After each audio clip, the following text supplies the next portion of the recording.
Ipinagdiriwang po ngayon ang Pista ng Santo Niño sa Caloocan. Bukod sa mga batang nagbihis ninyo, agaw pansin din ang mga imahe ng sinuotan ng damit na ala Santo Papa.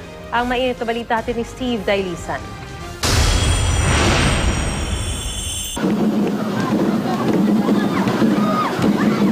Hataw sa tugtugan, sinasabayan pa ng indak.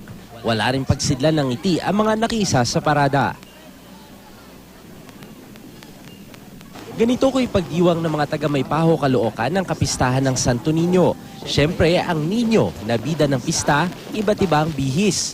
Bukod sa makulay na kasuotan, meron ding mga naka-Filipinyana. Ang isang ito, aakalain mong imahe rin ng Santo Niño, pero totoong bata pala. Agaw pansin sa parada ang mga Santo Niño na nagbihis Santo Papa. Gusto namin ipakita na within Santo Niño, nakapaloob pa rin si Pope doon. Meron ding ginawan pa ng Pope Mobile at may litrato ni Pope Francis.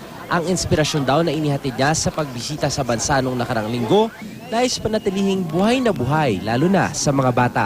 Ima namin po para sa mga bata dahil lang sabi nga ni Pope, malaga po mga bata at alagaan po natin mga bata para naman sila po balang araw ay makatulad natin.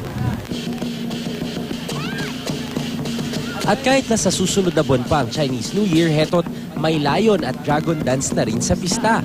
Dagdag swerte raw para sa mga deboto ng Santo Niño na Filipino-Chinese.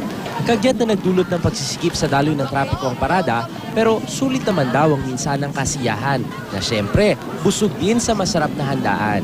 Ang taon ng pista ng Santo Niño naway patuloy raw na magpaalala ng kasiyahang dulot ng pagiging bata at pagmamahal ng Diyos sa pagkakaloob niya ng kaligtasan para sa lahat. Steve Dailisan, GMA News.